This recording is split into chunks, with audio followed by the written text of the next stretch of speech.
अस्सलाम वालेकुम जी, क्या हाल है? कैसे हैं आप सब लोग? उम्मीद करती हूँ कि आप सभी लोग खैरियत से होंगे। आज यखनी पुलाव की एक मज़ेदार सी और आसान सी रेसिपी शेयर करूँगी।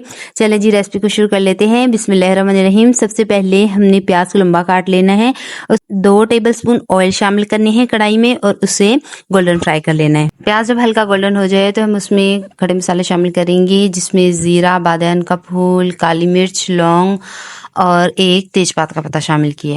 प्याज को मसाले के साथ भूनने के बाद इसमें 1 चम्मच भर के कुटा हुआ लहसुन और अदरक शामिल करेंगे और इसे अच्छे से लहसुन अदरक की खुशबू खत्म होने तक पका लेंगे। साबुत हरी मिर्च शामिल करेंगे। आप अपने हिसाब से हरी मिर्च ज्यादा या कम शामिल कर सकते हैं।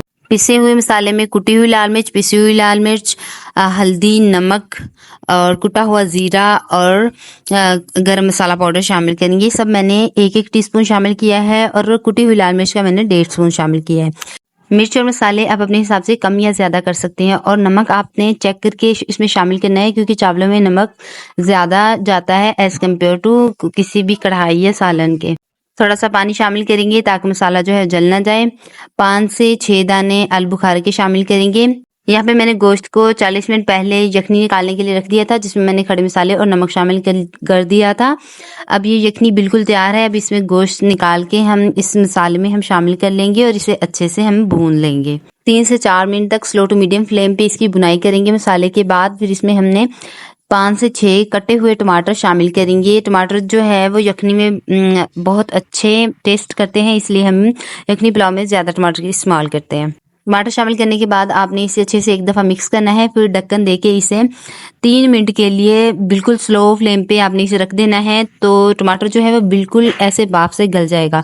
3 मिनट के बाद ढक्कन उतारेंगे। यहाँ पे देखिए हमारे टमाटर जो है वो बिल्कुल गल चुके हैं। अब हम इसे एक दफ़ा चमचा हिलाएंगे और थोड़ा सा मैश कर लेंगे ताकि जो ये खड़े खड़े टमाटर नज़र आ रहे हैं ये बिल्कुल एकदम से गल जाएं।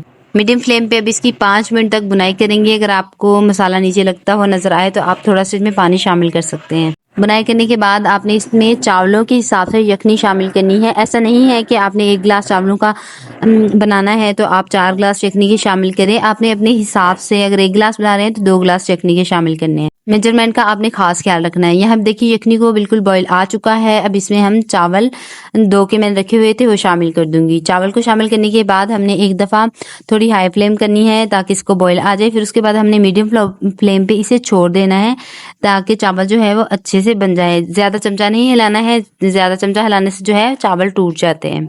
5 मिनट के बाद यहाँ पे देखिए यखनी जो हमने शामिल कर दी है वो बिल्कुल खुश्क होने वाली है, तो हमने इसमें एक दफ़ा नरम हाथों से चमचा हिलाना है और इसे बिल्कुल अच्छे से मिक्स कर देना है। मिक्स करने के बाद हमने इसमें हरा धनिया शामिल करना है और इसे एक दफ़ा फिर से मिक्स करना है। याद रखिए आपने चमचा बिल्कुल सॉफ्ट हाथों से हिलाना है, वरना चावल जो है वो टूट जाते हैं, इसलिए इस बात का आपने खास ख्याल रखना है। 2 से 3 चुटकी फूड कलर की शामिल करेंगे। मैं ऐसे ही फूड कलर शामिल कर रही हूँ, आप इसे पानी में भिगो के भी शामिल कर सकते हैं। ये बिल्कुल ऑप्शनल है, आपके पास अगर नहीं है तो आप इसे स्किप भी कर सकते हैं। फूड कलर शामिल करने के बाद इसे ढक्कन दे देंगे और 15 मिनट के लिए इसे दम पे रख देंगे।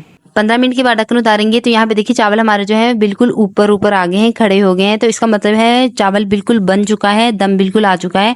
तो अब हमने दम पे हटाने के बिल्कुल उसी टाइम नहीं चमचा हिलाना शुरू कर देना है। 1-2 मिनट के लिए सब्र करना है ताकि चावल में जो इतनी सारी भाप होती है वो बिल्कुल निकल जाए। फिर हमने इसमें चमचा हिलाना है। देखिए जी माशाल्लाह हमारा यखनी पुलाव कितना अच्छे से बन के तैयार हुआ है। अब मैं आपको इसे सर्व करके बताती हूँ। देखिए जी माशाल्लाह खाने में भी इतना ही मज़ेदार बना है। आप ये रेसिपी घर में ज़रूर ट्राई कीजिएगा और अपना फीडबैक लाजमी दीजिएगा। वीडियो पसंद आई हो तो दोस्तों में शेयर लाजमी कीजिएगा। चैनल पे नए हैं तो चैनल को सब्सक्राइब कर दीजिएगा। अल्लाह हाफिज़।